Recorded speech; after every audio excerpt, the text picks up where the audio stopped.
This principle extends beyond formal negotiations into every aspect of human interaction. In job interviews, the candidate who can answer a question completely and then stop talking, resisting the urge to elaborate unnecessarily, demonstrates confidence and self-control.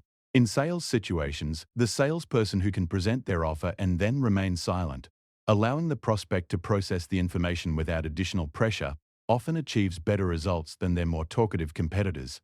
But perhaps most importantly, this principle applies to our relationship with ourselves. The person who has learned to sit quietly with their own thoughts, without immediately reaching for distractions or seeking external validation, has developed a form of inner strength that serves as the foundation for all other forms of power. They have faced their own internal noise, their fears, insecurities, compulsive need for approval, and found that silence contains no threats, only opportunities for growth and understanding. The journey toward this kind of inner quiet often begins with external silence. Robert Kim, a former day trader who lost everything in a market crash, discovered this truth during a forced period of solitude when he could no longer afford his usual social activities and entertainment. "I had always been the life of the party," he recalled. "I defined myself by my ability to keep conversations going, to make people laugh, to be the center of attention. But when I lost my money, I lost my social circle too, and suddenly I was alone with my own thoughts for the first time in years." What Robert discovered in that silence wasn't the emptiness he had feared, but rather a richness he had never suspected existed. Without the constant need to entertain others, he began to develop a relationship with his own mind. He started to understand the difference between thoughts that emerged from fear and those that emerged from wisdom, between impulses driven by ego and insights driven by deeper understanding. The weak version of me needed constant stimulation, constant feedback from others to feel alive, Robert explained. But in the quiet, I found a version of myself that was complete without external validation. When I eventually rebuilt my career, this time as a financial advisor rather than a trader, I was operating from a completely different place. I didn't need to impress clients with my knowledge or win them over with my personality. I could simply listen to their needs and respond appropriately. Paradoxically, by trying less hard to be impressive, I became more successful than I had ever been before. This transformation illustrates a crucial point about the destruction of the weak self. It's not about eliminating aspects of personality or becoming emotionally flat. Rather, it's about distinguishing between authentic self-expression and compulsive performance, between genuine confidence and anxious proving, between purposeful speech and nervous chatter. The strong self doesn't avoid speaking.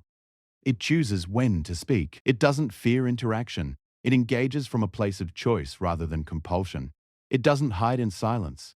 It uses silence as a tool for deeper connection and understanding. This distinction is critical because many people, when they first learn about the power of quiet, make the mistake of simply becoming withdrawn or passive.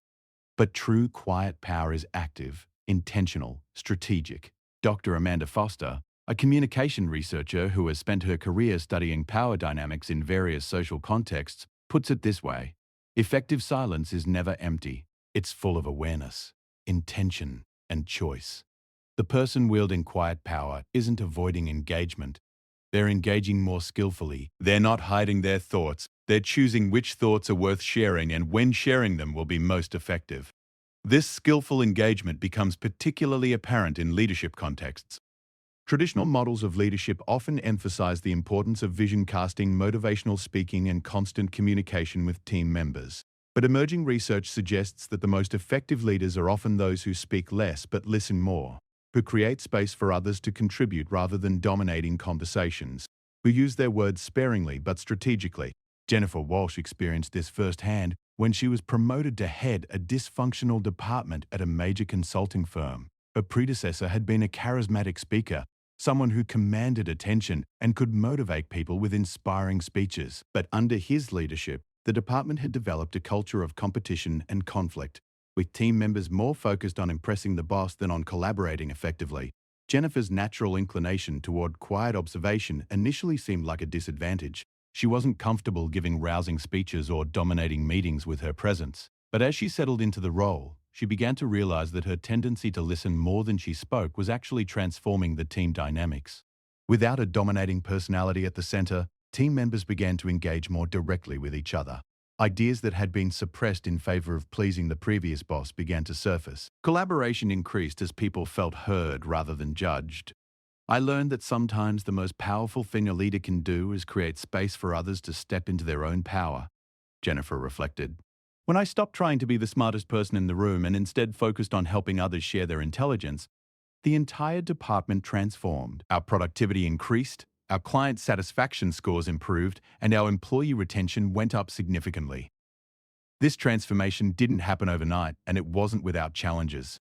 The weak self, both in Jennifer and in her team members, had been conditioned to expect and respond to more traditional forms of authority.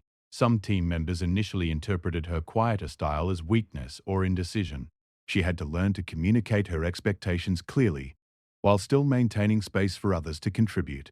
She had to develop the confidence to remain silent even when others expected her to have immediate answers. The process required what she came to think of as comfortable discomfort, the ability to sit with uncertainty, with tension, with the gaps between stimulus and response that less secure leaders rush to fill.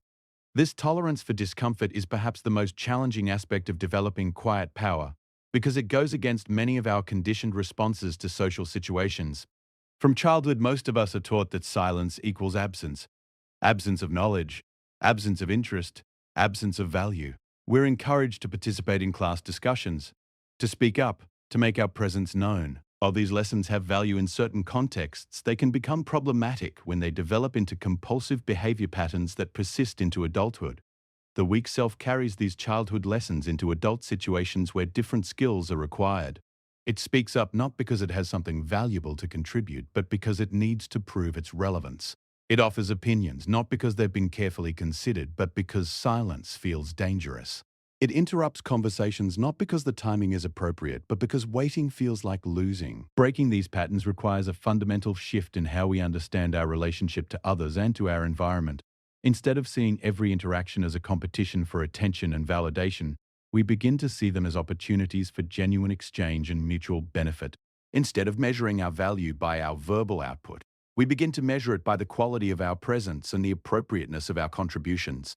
This shift is exemplified in the story of David Chen, a software engineer who transformed his career by learning to embrace strategic silence. Early in his professional life, David had been known for his enthusiasm and his willingness to share ideas, but he had also developed a reputation for speaking before thinking, for offering half-baked solutions in meetings, for interrupting colleagues before they had finished presenting their thoughts. The wake-up call came during a particularly important product development meeting, where David's premature suggestion derailed a crucial discussion and ultimately led to a delay in the product launch. His manager's feedback was direct. "David, you're clearly intelligent and passionate about your work, but your timing needs improvement." Sometimes the most valuable contribution you can make is to let others finish their thoughts before offering your own.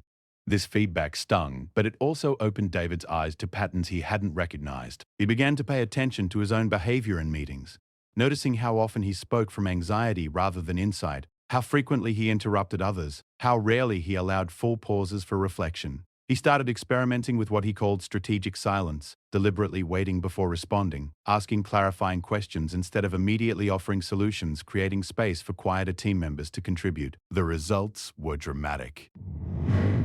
Within 6 months, David's colleagues began seeking out his input, specifically because they knew that when he spoke, it was worth listening to. His reputation shifted from enthusiastic but impulsive to thoughtful and insightful. More importantly, his own experience of work improved dramatically. By speaking less, he found that he was actually learning more, understanding problems more deeply, and developing more creative and effective solutions. The weak version of me was afraid that if I didn't constantly prove my value through speaking, people would forget I was there, David explained. But I discovered that by speaking less frequently, my words carried more weight. People listened more carefully when I did contribute because they knew I had taken time to think it through. Paradoxically, by trying less hard to be heard, I became more influential. This paradox is central to understanding the psychology of quiet power. The weak self operates from scarcity, believing that there are limited opportunities for recognition and that failure to seize every moment to speak up means missing out permanently. The strong self operates from abundance, understanding that true influence comes not from grabbing attention, but from earning it through consistent demonstration of wisdom and restraint. The process of developing this understanding often involves confronting some uncomfortable truths about our motivations for speaking. How often do we speak because we have something valuable to contribute? And how often do we speak because we're anxious, insecure, or seeking validation? How frequently are our words driven by genuine insight? And how frequently are they driven by the compulsive need to fill silence with sound? These questions can be particularly challenging for people whose professional success has been built on verbal skills. Lawyers, teachers, salespeople, consultants, and others whose careers depend on communication may find it especially difficult to embrace the power of strategic silence. The fear is understandable. If their value has always been measured by their ability to speak persuasively, what happens if they speak less? The answer, as many have discovered, is that they often become more persuasive, not less. When every word carries the weight of careful consideration, when silence is used strategically to create emphasis and allow for reflection, when space is created for others to contribute and feel heard, the overall quality of communication improves dramatically. This improvement isn't just theoretical. It can be measured in concrete outcomes. Sales professionals who learn to ask questions and then remain silent often close more deals than those who talk constantly about their products. Therapists who can sit comfortably with their clients' silence often facilitate deeper healing than those who feel compelled to fill every pause with interpretation or advice. Leaders who can listen more than they speak often build more cohesive and effective teams than those who dominate every conversation. But perhaps the most significant transformation occurs on a personal level. The individual who has learned to destroy their weak, attention-seeking self discovers a form of inner peace that doesn't depend on external validation. They no longer need constant feedback from others to feel valuable because they have developed their own internal compass. They no longer fear silence because they have learned to find richness in quiet contemplation. They no longer need to prove themselves constantly because they have developed genuine confidence that doesn't require external confirmation. This transformation is beautifully illustrated in the story of Lisa Martinez, a former television news anchor who left her high-profile career to become a meditation teacher. For 15 years, Lisa's professional identity had been built on her ability to speak clearly, quickly, and persuasively under pressure. Her success was measured by ratings, by viewer feedback, by her ability to command attention in an industry built on noise and sensation. But as Lisa climbed higher in her profession, she began to notice a growing sense of emptiness despite her external success. "I was getting everything I thought I wanted," she recalled, "but I felt increasingly disconnected from myself and from any sense of genuine purpose. I was so focused on performing, on being on all the time, that I had lost touch with who I really was underneath the professional persona." The turning point came during a particularly stressful period when Lisa was competing for a primetime anchor position. The pressure to be constantly visible, constantly networking, constantly promoting herself, had become overwhelming. During what was supposed to be a relaxing vacation, she found herself unable to stop checking her phone, unable to sit quietly without immediately reaching for some form of stimulation or distraction. "I realized that I had become addicted to noise, external noise and internal noise," Lisa explained. "I couldn't be alone with my own thoughts without anxiety. I had trained myself to be constantly on, constantly performing, constantly seeking validation from others. The idea of silence terrified me because I was afraid of what I might find there, or what I might not find." This recognition led Lisa to explore meditation and contemplative practices, initially as a way to manage stress, but eventually as a path toward deeper self-understanding. What she discovered in the silence wasn't the emptiness she had feared, but a richness and depth that her busy, noisy life had obscured. She began to understand the difference between her authentic self and her performed self, between genuine confidence and anxious proving, between purposeful speech and compulsive chatter. The transition away from television wasn't easy. It required letting go of an identity that had defined her for years, along with the financial security and social status that came with her high-profile position. But as Lisa began teaching meditation and helping others discover the power of inner quiet, she found a sense of fulfillment that had been missing from her television career despite its external rewards. "The person I was before wouldn't have understood this," Lisa reflected, "but true power comes from within. When you're grounded in your own inner quiet, when you don't need constant validation from others, when you can speak from a place of authenticity rather than anxiety, that's when you become truly influential." My reach may be smaller now in terms of audience size, but my impact is deeper. The people I work with experience genuine transformation, not just entertainment. Lisa's story illustrates one of the most profound aspects of developing quiet power. It often requires a fundamental reassessment of what we consider valuable and worthwhile. The metrics of the weak self-attention, approval, external validation give way to different measures of success: inner peace, authentic connection, genuine impact, personal growth. This shift in values isn't always comfortable, especially in a culture that celebrates noise, speed, and constant activity. Social media platforms reward frequent posting and engagement. Professional environments often favor those who speak up quickly in meetings and promote themselves aggressively. Educational systems typically measure participation by verbal contributions rather than thoughtful listening or reflective consideration. But individuals who have learned to develop quiet power often find that they can navigate these environments more effectively precisely because they're not controlled by them. They can choose when to engage with social media rather than feeling compelled to post constantly. They can contribute meaningfully to meetings rather than speaking just to be heard. They can promote themselves strategically rather than desperately.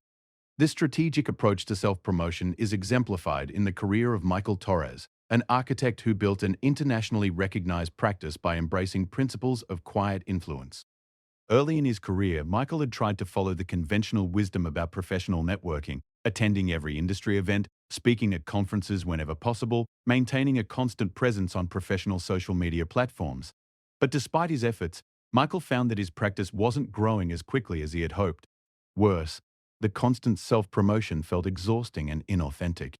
He began to question whether there might be a different approach to building professional relationships and attracting clients. The shift came when Michael decided to focus on the quality of his work rather than the volume of his promotional activities.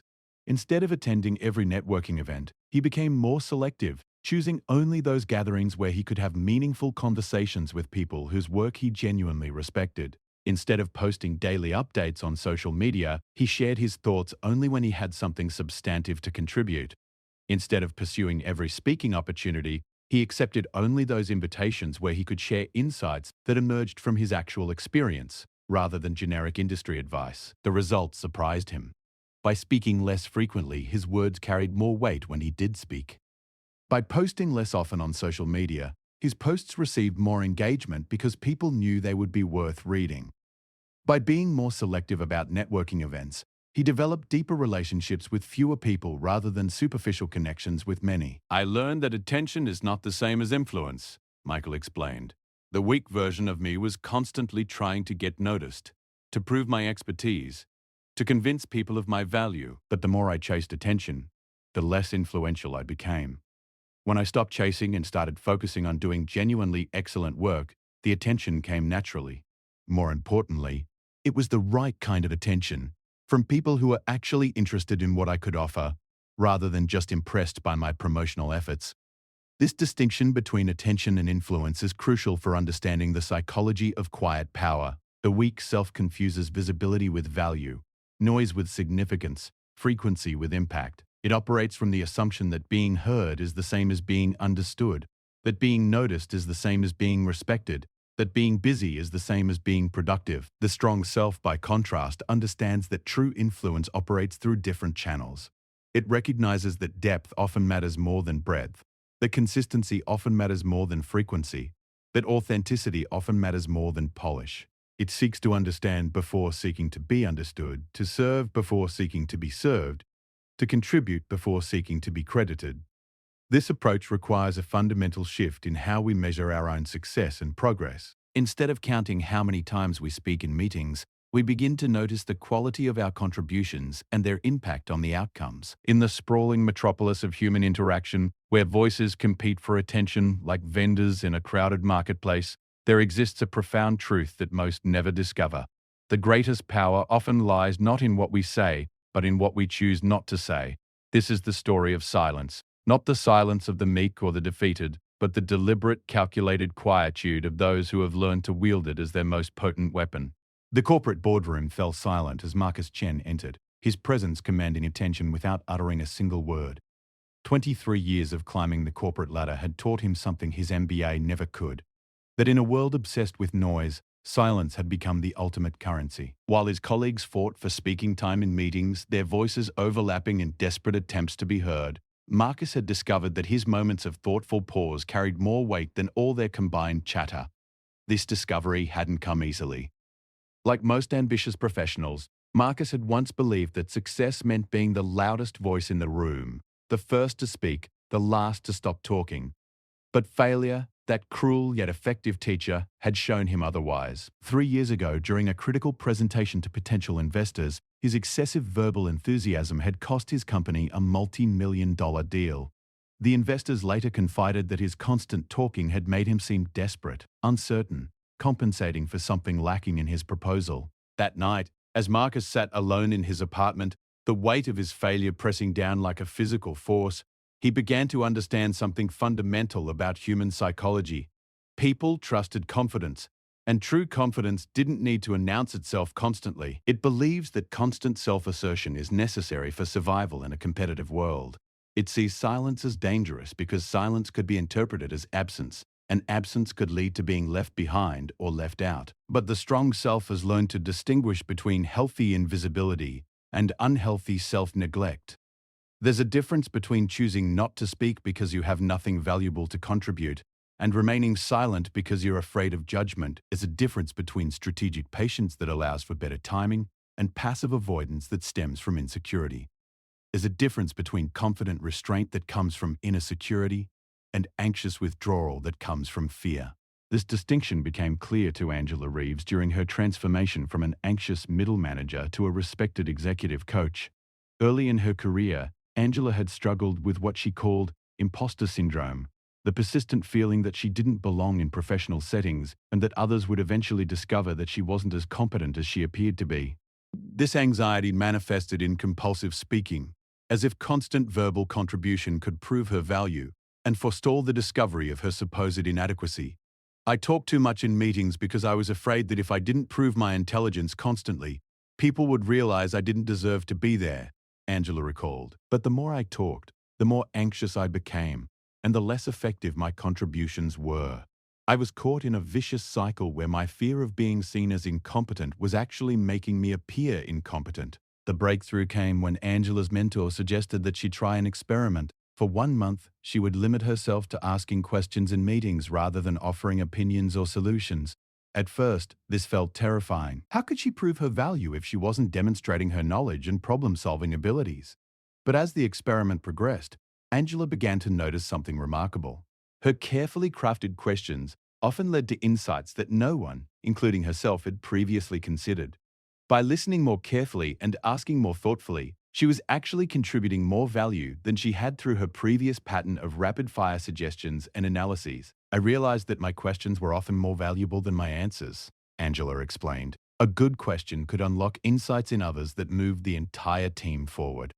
My previous approach had been to show off what I knew, but my new approach was to help everyone discover what they didn't know they knew. It was far more effective and far less exhausting. This experience taught Angela something profound about the relationship between vulnerability and strength.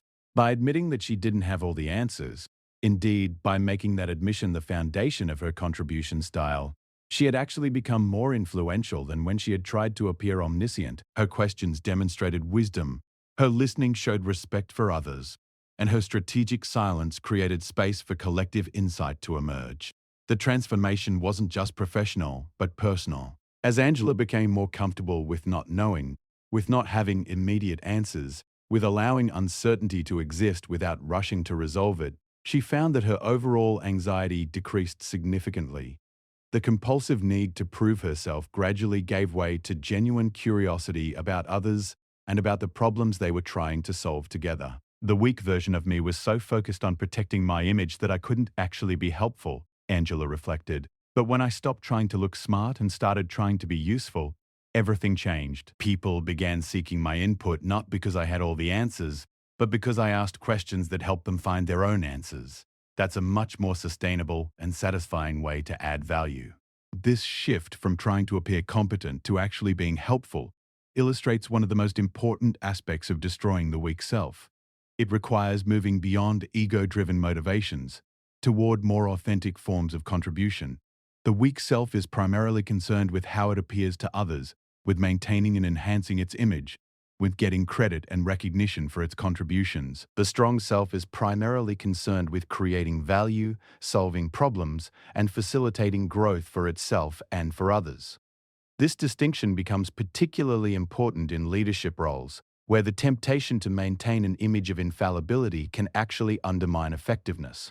Leaders who feel compelled to have immediate answers to every question, who cannot admit uncertainty or ignorance, who fill every pause with authoritative-sounding pronouncements, often create environments where genuine learning and innovation are stifled. By contrast, leaders who can say, "I don't know," when they don't know, who can ask, "What do you think?" when others might have valuable insights, who can remain silent when silence serves the group better than speech, create cultures where intellectual honesty and collaborative problem-solving can flourish.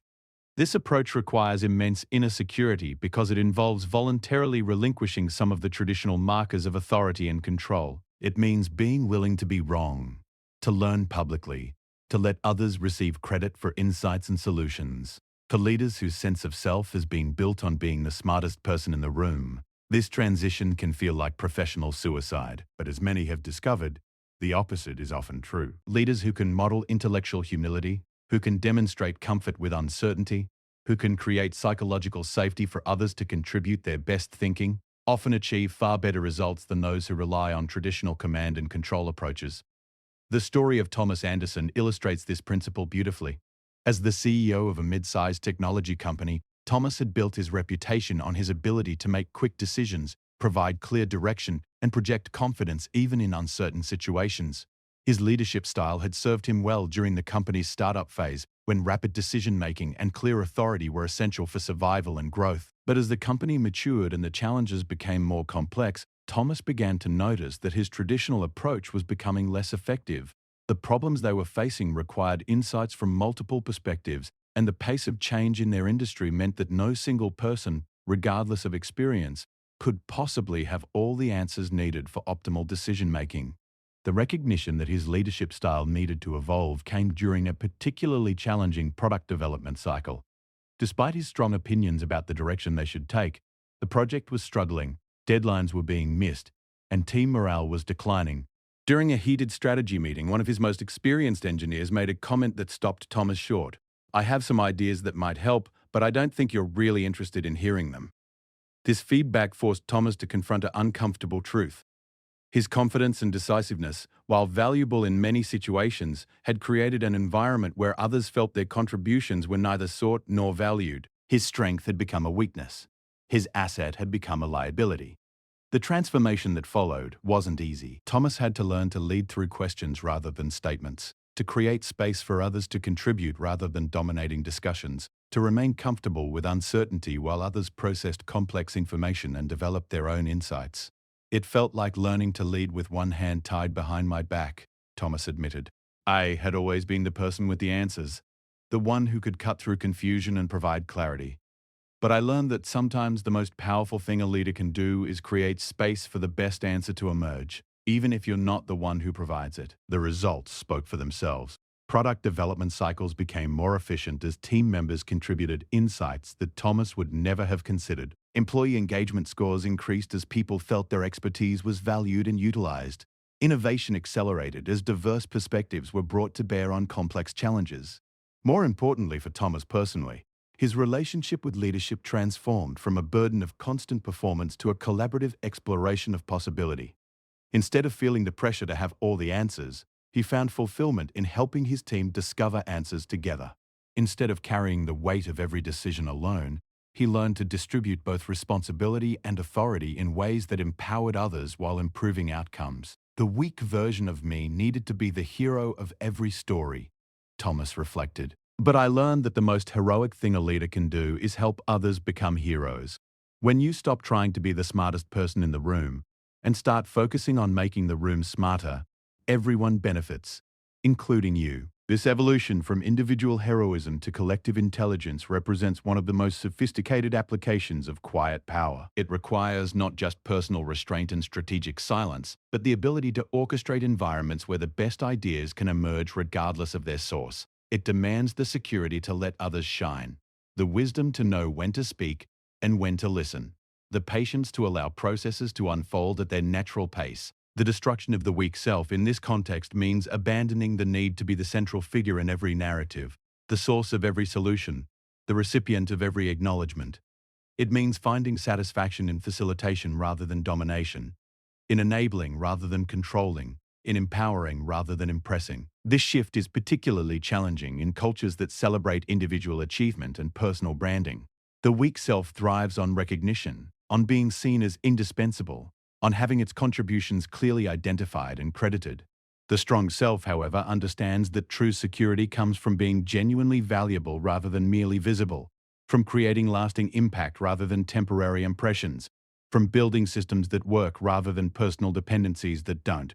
The journey toward this kind of secure, quiet influence often involves what might be called ego death, not in the dramatic mystical sense, but in the practical sense of moving beyond the constant need for external validation and recognition. This doesn't mean becoming passive or self-neglecting. Rather, it means finding internal sources of satisfaction and motivation that don't depend on others' acknowledgement or approval. This internal transformation is perhaps the most crucial aspect of developing quiet power, because it addresses the root causes of compulsive speaking, anxious performing, and constant self-promotion. When we no longer need external validation to feel valuable, when we no longer fear being overlooked or forgotten, when we no longer measure our worth by our visibility or verbal output, we become free to engage with others from a place of authentic contribution rather than desperate need. The man or woman who has accomplished this internal shift truly cannot be destroyed by others because their sense of worth and security doesn't depend on others' opinions or acknowledgement. They have found their center, their foundation, their unshakable core. From this place of inner security, they can engage with the world strategically, purposefully, and effectively, speaking when speech serves, remaining silent when silence serves, acting when action serves, and waiting when patience serves. This is the ultimate psychology of quiet power, not the power to control others through manipulation or dominance, but the power to remain centered and effective regardless of external circumstances. It's the power that comes from self-knowledge rather than self-promotion, from inner security rather than external validation, from authentic confidence rather than performed competence. The person who has developed this kind of quiet power moves through the world differently. They listen more carefully because they're not constantly planning what to say next. They speak more effectively because their words emerge from reflection rather than reaction. They influence more deeply because their actions are aligned with their values rather than driven by anxiety or ego. They lead more successfully because they're focused on outcomes rather than image, on service rather than status, on growth rather than recognition. Most importantly, they experience a kind of freedom that the weak self can never know. Freedom from the exhausting cycle of performance and validation. Freedom from the constant fear of being overlooked or undervalued. Freedom from the compulsive need to prove themselves repeatedly in every interaction.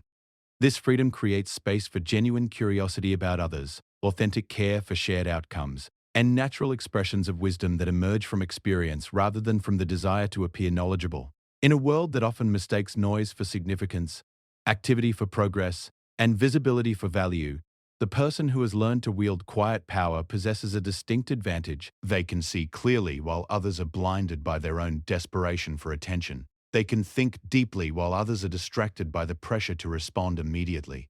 They can build lasting influence while others are burning out from constant self-promotion.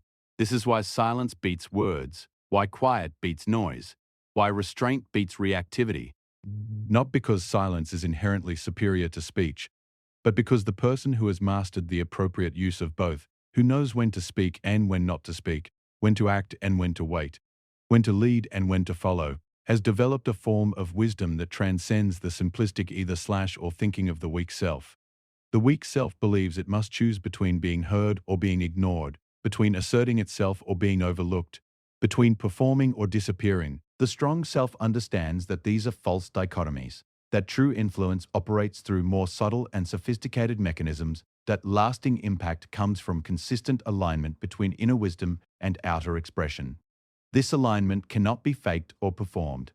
It can only be cultivated through the patient work of self-knowledge and self-development. It requires facing our fears of insignificance, our needs for validation, our compulsions to prove ourselves constantly, It demands the courage to let go of strategies that may have worked in the past but are no longer serving us or those we seek to influence. The destruction of the weak self is not a one-time event but an ongoing process of choosing growth over comfort, authenticity over performance, contribution over recognition. Each time we resist the urge to fill silence with nervous chatter, each time we ask a thoughtful question instead of offering a premature answer, each time we listen fully instead of planning our response, we strengthen the quiet power that emerges from genuine self-possession. In the end, the psychology of quiet power is really the psychology of inner freedom. Freedom from the tyranny of others' opinions, freedom from the exhaustion of constant performance, freedom from the anxiety of never being enough. It's the freedom that comes from knowing who you are and being comfortable with that knowledge, regardless of how others perceive or respond to you. This freedom is available to anyone willing to do the inner work required to develop it. It doesn't require special talents or circumstances, just the willingness to examine our motivations honestly and the courage to change patterns that no longer serve us. It's a freedom that once tasted makes the old patterns of desperate attention-seeking and compulsive proving seem not just unnecessary but actually counterproductive. The person who has found this freedom has indeed destroyed their weak self, not through violence or self-hatred, but through understanding and transformation. They have discovered that their true power was never in their ability to dominate conversations, command attention, or impress others with their knowledge. Their true power lies in their capacity to remain centered, regardless of external circumstances, to contribute value regardless of whether they receive credit, to influence outcomes through the quality of their presence rather than the volume of their voice. This is the quiet power that cannot be taken away because it doesn't depend on external factors for its existence. It's the power that grows stronger through use rather than weaker, that creates more value the more it's shared, that builds bridges rather than walls, that heals rather than harms, that serves life rather than serving only the ego. In a world desperate for this kind of authentic leadership and genuine influence, the person who has learned to wield quiet power effectively becomes a healing presence, a stabilizing force, a source of wisdom and clarity that others naturally seek out. They don't need to promote themselves because their value is evident in their effects. They don't need to prove themselves because their competence is demonstrated through their results. They don't need to defend themselves because their strength is unassailable, rooted not in their ability to argue or perform, but in their capacity to remain true to their deepest wisdom regardless of external pressures. This is the ultimate victory over the weak self. Not its destruction through force, but its transformation through understanding. The person who achieves this transformation discovers that they were never as weak as they feared or as dependent on others' approval as they believed. They find that their true nature is already complete, already sufficient, already worthy of respect, not because of what they can do or say or prove, but simply because of who they are at their core. From this place of recognition and acceptance, speech becomes a choice rather than a compulsion. Silence becomes a tool rather than a fear, and influence becomes a natural expression of wisdom rather than a desperate grasp for power.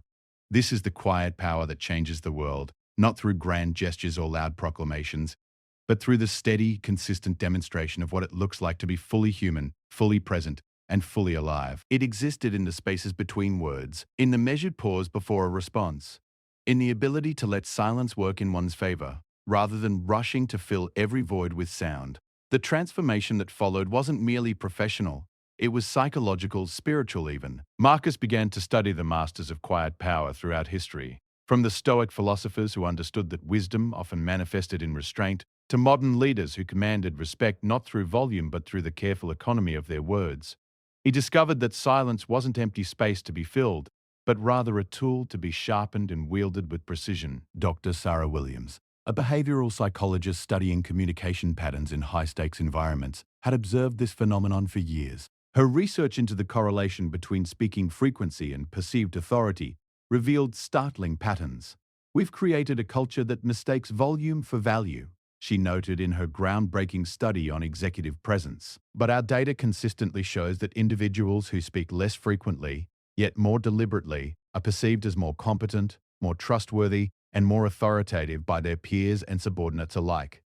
The psychology behind this phenomenon runs deeper than mere perception. When someone speaks constantly, they reveal not just their thoughts but their insecurities, their need for validation, their fear of being forgotten or overlooked. Silence, by contrast, suggests depth.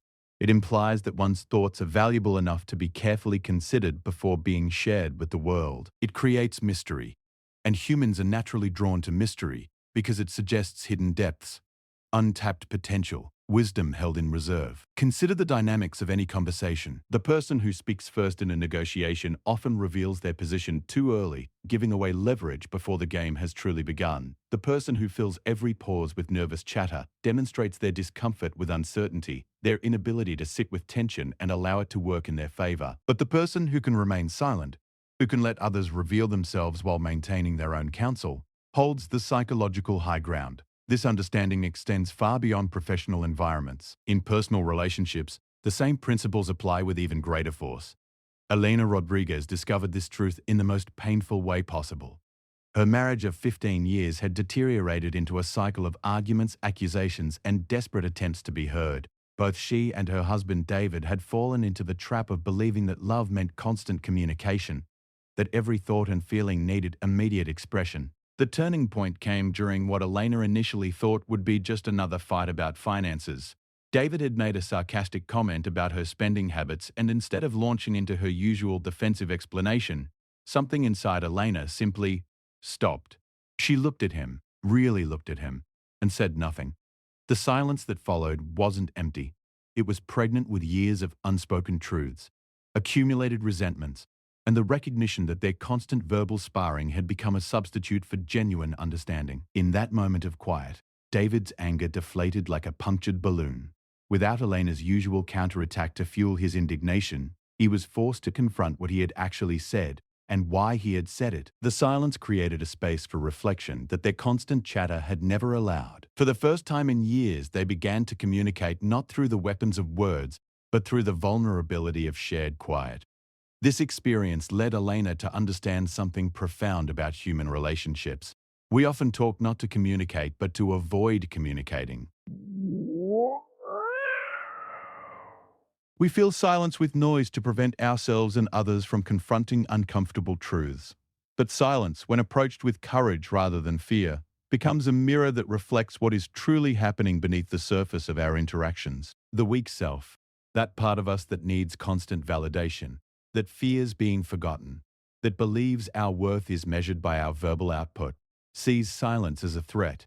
It interprets quiet as rejection, pause as abandonment, stillness as death. But the strong self, the self that has been tempered by experience and failure, recognizes silence as sanctuary, as strategy, as strength.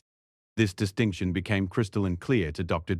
James Harrison, a former emergency room physician who had transitioned into meditation teaching after a career-ending burnout.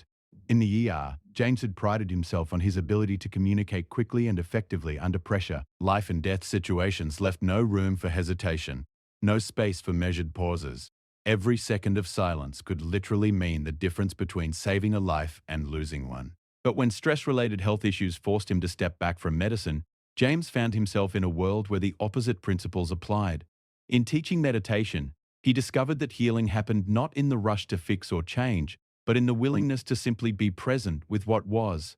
The silence he had once feared as dangerous became the very medium through which transformation occurred. In the ER, James reflected, silence meant failure. It meant we weren't doing enough, moving fast enough, trying hard enough. But in healing, in personal growth, in genuine human connection, silence is where the real work happens. It's in the quiet spaces that people find the courage to face their fears, to acknowledge their pain, to discover their own inner resources for healing. This paradox reveals something essential about the nature of strength and weakness. The weak self believes that it must constantly perform, constantly prove itself, constantly announce its presence to the world. It mistakes activity for progress, noise for importance, busyness for value. The strong self, however, understands that true power often lies in restraint, that the ability to remain quiet when others are compelled to speak is itself a demonstration of superior self-control and emotional intelligence. The psychology of quiet power operates on multiple levels simultaneously. On the surface level, it influences how others perceive us, as more mysterious, more thoughtful, more authoritative. But on a deeper level, it changes how we perceive ourselves and interact with our own internal landscape. When we stop feeling compelled to fill every silence with sound, we create space to actually hear our own thoughts, to process our experiences, to develop genuine wisdom rather than mere opinions. This internal transformation is perhaps the most crucial aspect of developing quiet power. Maria Santos, a former trial lawyer turned executive coach, experienced this firsthand when a vocal cord injury forced her into 6 weeks of complete silence during the height of her legal career. Initially devastated by what she saw as a career-ending setback, Maria gradually discovered that her inability to speak had actually enhanced her ability to communicate. "Without my voice," she later wrote, "I had to learn to listen, not just to others, but to the subtle dynamics happening in every interaction. I started noticing body language, energy shifts, the things people weren't saying. When I finally returned to the courtroom, I was a completely different lawyer. I spoke less, but every word carried more weight. I won more cases in the 6 months after my recovery than I had in the previous 2 years." Maria's experience illustrates a fundamental principle. The destruction of our weak self often requires the removal of our usual coping mechanisms. Her vocal cords had been her primary tool for controlling situations, for dominating conversations, for projecting the image of competence she believed she needed to maintain. When that tool was temporarily taken away, she was forced to discover other, more subtle forms of influence and connection. This process of destruction and reconstruction is rarely comfortable. The weak self resists change because change threatens its carefully constructed identity. It prefers the familiar patterns of behavior, even when those patterns are ultimately self-defeating. The weak self would rather be loud and wrong than quiet and uncertain. It mistakes certainty for strength and vulnerability for weakness.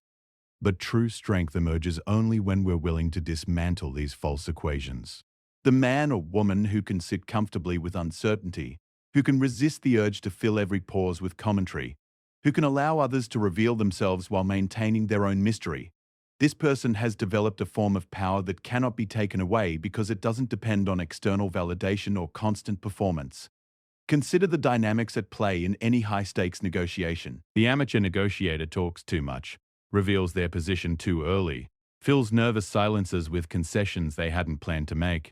The professional understands that silence is pressure, that pauses create discomfort, and that discomfort motivates people to make decisions, often decisions that favor the person who can remain calm and quiet while others squirm. Instead of measuring our social media success by likes and shares, we begin to consider whether our posts are actually providing value to others. Instead of defining networking success by the number of business cards collected, we begin to assess the depth and quality of the relationships we're building. The challenge is that these qualitative measures are often less immediately visible and satisfying than quantitative metrics. The weak self prefers the instant gratification of immediate feedback. The like on a social media post, the laugh in response to a comment, the nod of agreement to an opinion. These forms of validation provide quick confirmation that we exist, that we matter, that we're being noticed. But true growth and influence often operate on longer timelines and through more subtle mechanisms. The thoughtful question that helps a colleague see their problem from a new angle may not receive immediate recognition but could influence their thinking for years. The strategic silence that allows space for a better solution to emerge may go unnoticed in the moment but could prevent costly mistakes. The authentic expression of uncertainty that invites collaboration may feel vulnerable but could lead to breakthrough insights. Learning to operate on these longer timelines and to find satisfaction in these subtler forms of impact requires developing what might be called delayed gratification intelligence, the ability to find fulfillment in actions whose benefits may not be immediately apparent or acknowledged. This capacity is perhaps one of the most challenging aspects of developing quiet power, because it goes against many of our conditioned responses to seek immediate feedback and validation. The journey toward this kind of patience and perspective often involves confronting our deepest fears about irrelevance and invisibility. The weak self is terrified of being forgotten, overlooked, or underestimated.